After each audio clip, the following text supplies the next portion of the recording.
Hello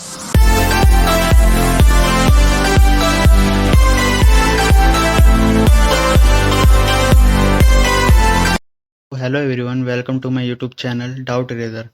I am Atul Gupta, pass out student from Delhi University. So on this channel you will get all information related to DU and SL colleges, question and answer in easy language available for BA courses only. Tips and tricks for exam preparation are available here. तो कैसे हैं आप सब? बढ़िया ही होंगे। तो जो आज का टॉपिक है हमारा वो है हिंदी सिनेमा का उद्भव। जैसा कि आपको पता है कि हमारी पूरा मतलब एक सब्जेक्ट है हिंदी का सिनेमा के ऊपर, हिंदी सिनेमा का उद्भव और विकास। लेकिन जो हमारा आज का टॉपिक है वो है हिंदी सिनेमा का उद्भव, ओनली उद्भव, मतलब इसका ओरिजिन कहाँ से हुआ सिनेमा का, हिंदी सिनेमा का। सो आइए देखते हैं कि हिंदी सिनेमा का उद्भव कैसे हुआ।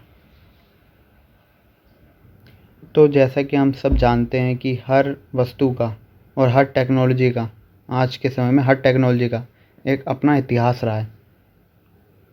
जैसा कि हम देखते हैं आज की टेक्नोलॉजी कितनी एडवांस हो गई है। पहले आज से 6-7 साल पहले इतने एडवांस नहीं थी, लेकिन अब क्या है, एडवांस हो गई है। तो क्या हुआ, ये एक तरह से इतिहास बनता चले गया।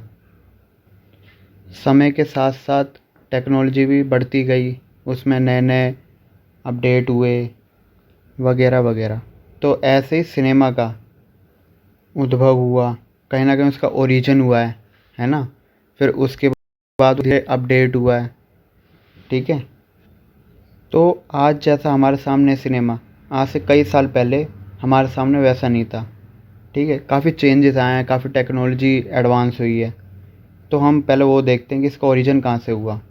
तो सिनेमा, दुनिया में सिनेमा, फिर मतलब ऐसा तो है नहीं कि जो सिनेमा है वो भारत में उसका ओरिजिन हुआ है, भारत में उद्भव हुआ है, तो ऐसा तो नहीं है, क्योंकि दुनिया में उसका ओरिजिन हुआ है।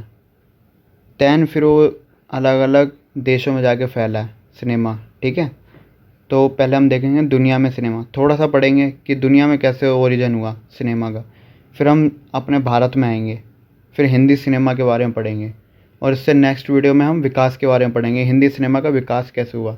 इस वीडियो में हम सिर्फ पढ़ेंगे कि हिंदी सिनेमा का उद्भव कैसे हुआ, हिंदी सिनेमा का यानी भारतीय सिनेमा का, ठीक है।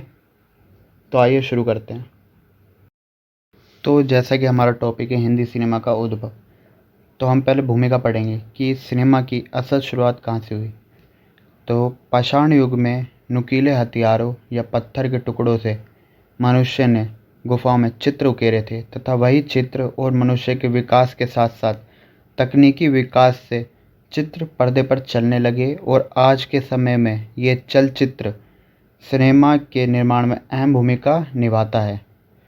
सिनेमा विधा के उद्भव व विकास में चित्रकला, नाट्यकला व प्रदर्शन कला आदि का महत्वपूर्ण योगदान रहा है। सृजन और अभिव्यक्ति के माध्यमों में सिनेमा को सही मायनों में 20वीं सदी का माध्यम कहा जा सकता है। सिनेमा में अनेकों तत्वों की मौजूदगी के बावजूद यह पहले भी और आज भी मनोरंजन ही इसका सबसे बड़ा प्रमुख उद्देश्य है। साथ ही हाथ से चलाए जाने वाले कैमरों, पुते हुए पर्दों के सेट तथा आदिम उपकरणों से शुरू होकर सिनेमा का ये सफ़र दुनिया के किन किन मुकामों से होकर गुजरा और आगे भी कैसा रहेगा, ये जानना रोमांचकारी ही रहेगा। तो ये हमारा एक छोटा सी मतलब इंट्रोडक्शन था, भूमिका। मतलब इसमें यही बताया गया कि कैसे क्या जो वो है सिनेमा, उसकी शुरुआत कैसे हुई, बिल्कुल शुरुआत से, पाषाण युग से अभी तक कैसे टेक्नोलॉजी में बदलाव आता रहा, कैसे कैसे जो हमारा दिमाग है, माइंड, कैसे कैसे उसके विकास के साथ साथ इसका भी विकास हुआ सिनेमा का। तो ये सब ठीक है। मैं ये पेपर के फॉर्मेट से भी बता रहा हूँ और असाइनमेंट के फॉर्मेट से भी, आपको जैसा अच्छा लगे वैसा आप लिख सकते हैं इसमें से। चलिए अब आगे बढ़ते हैं थोड़ा। सिनेमा का उद्भव। सिनेमा का अविभाज्य उद्भव तकनीकी श्रृंखलाओं तथा व्यवसायियों के संयुक्त प्रयासों का परिणाम है, जो 1890 में विश्व पटल पर उभर कर आया। यहाँ पे तकनीकी श्रृंखलाओं से अभिप्राय टेक्नोलॉजी में हो रहे पॉजिटिव बदलावों से, और व्यवसायियों के संयुक्त प्रयासों से मतलब है जो फिल्म बनाते हैं, मतलब फिल्म निर्माता, ठीक है। फोटोग्राफी व उससे संबंधित खोजों के चलते ही सेलुलाइड नामक वस्तु की खोज हुई। वह साथ ही फोटोग्राफी के विकास के दौरान ही चित्रों में गति पैदा करने का प्रयास भी चल रहा था। तो पहले पहले फोटोग्राफी पे जोर दिया गया, फिर बाद में उन्हीं फोटो में चित्रों में गति लाने के लिए जो प्रयास किए गए उस पर जोर दिया गया। ठीक है।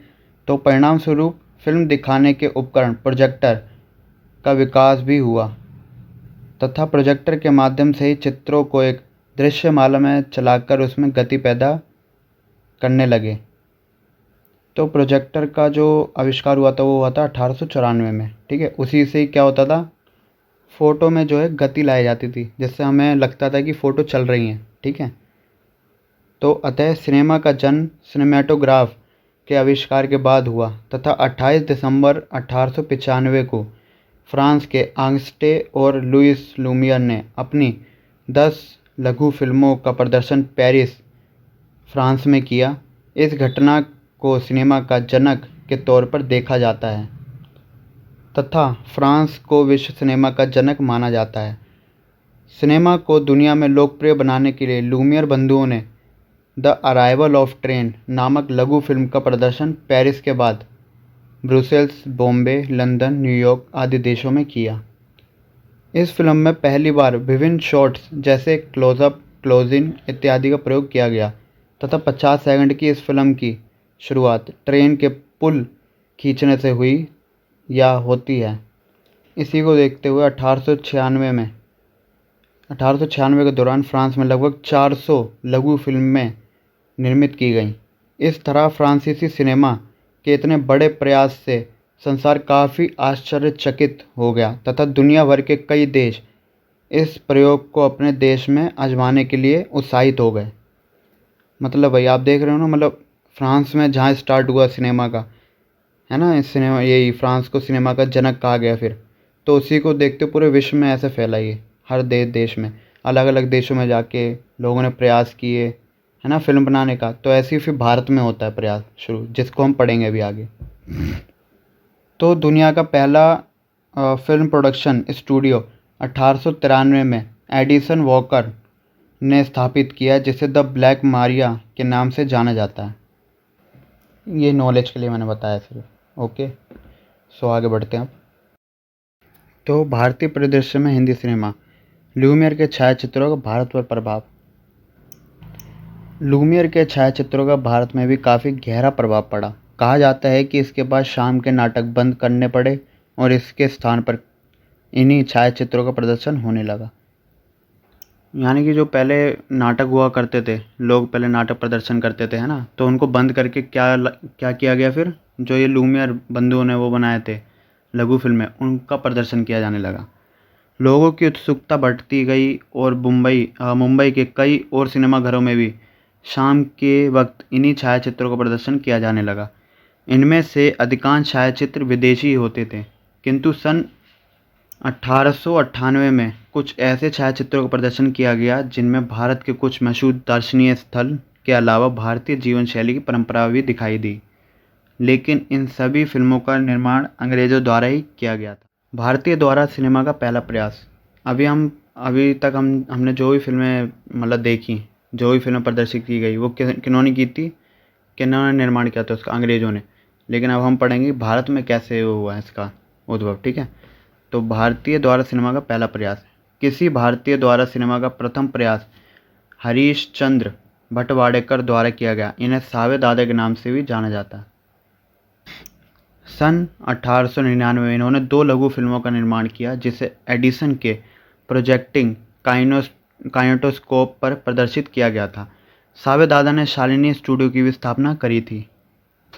तो अब हमें पता चल गया है कि भारत में सिनेमा का प्रथम प्रयास किसने किया, सावे दादा जी ने। तो सावे दादा की भांति कोलकाता के हीरालाल सेन, यहाँ पे मैंने हरीलाल लिख दिया है, वो गलत है, हीरालाल सेन भी फिल्म निर्माण कार्य में जुटे हुए थे। सन 1898 तक हीरालाल सेन के कई छायाचित्र अखिल भारतीय स्तर पर पुरस्कृत एवं सम्मानित हो चुके थे। हीरालाल सेन के एक प्रमुख चलचित्र इंडियन लाइफ एंड सीन्स को खूब प्रतिष्ठा और प्रसिद्धि मिली। ठीक है। तो यहाँ हम समझ सकते हैं कि पहला प्रयास किन्होंने किया? सावे दादाजी ने, ठीक है। उन्हीं के प्रयासों से भारत में सिनेमा का वो हुआ उद्भव, ठीक है, भारत में से, ठीक है। और बाकी हीरालाल सेन जो हैं वो भी इसी कार्य में लगे हुए थे उस समय। तो ये दो नाम बहुत महत्वपूर्ण हैं। तो सिनेमाघरों की स्थापना भारत में, धीरे धीरे इन चलचित्रों का बाजार बढ़ने लगा तथा इन चलचित्रों का प्रदर्शन अस्थायी स्तर पर ना होकर अब सिनेमाघरों में एक स्थायी स्थान पर प्रदर्शन करने की आवश्यकता महसूस हुई, जिसके फलस्वरूप भारत में भी सिनेमाघरों की स्थापना शुरू हुई। कोलकाता में जमशेदजी मदान के जरिए चैपलिन सिनेमा या एल्फिंस्टन पिक्चर पैलेस भारत का पहला सिनेमा हॉल था, जिसकी स्थापना सन 1907 में हुई थी। तो अब हमने यहाँ पे यही पढ़ लिया कि सिनेमाघरों की स्थापना क्यों और कैसे हुई, ठीक है। और पहला जो सिनेमा घर था वो कौन सा था? Chaplin cinema. तो हमने ये मोटा मोटा और वो भी शॉर्ट में पढ़ लिया है कि कैसे जो सिनेमा है उसका उद्भव हुआ है। पहले दुनिया में कैसे सिनेमा का उद्भव हुआ, फिर भारत में वो कैसे आया, ठीक है। और भारत में किसने शुरुआत की? सावे दादाजी ने। तो ये सब हमने जाना इसमें। तो अब हम बाकी नेक्स्ट वीडियो में जानेंगे कि हिंदी सिनेमा का विकास कैसे हुआ। उद्भव तो अब हमने जान लिया है, अब हम पढ़ेंगे कि विकास कैसे हुआ, कि मतलब कैसे 0 लेवल से 10 लेवल पे आया, ठीक है। तो मिलते हैं नेक्स्ट वीडियो में। Thanks for watching. आने वाली वीडियो और भी ज़्यादा जानकारी से भरी होगी। अपने कोर्स से संबंधित प्रश्न उत्तर और परीक्षा से जुड़ी जानकारी बातों के लिए इस चैनल से जुड़े रहिए। Stay connected without eraser. Share your view below comment box. Thank you.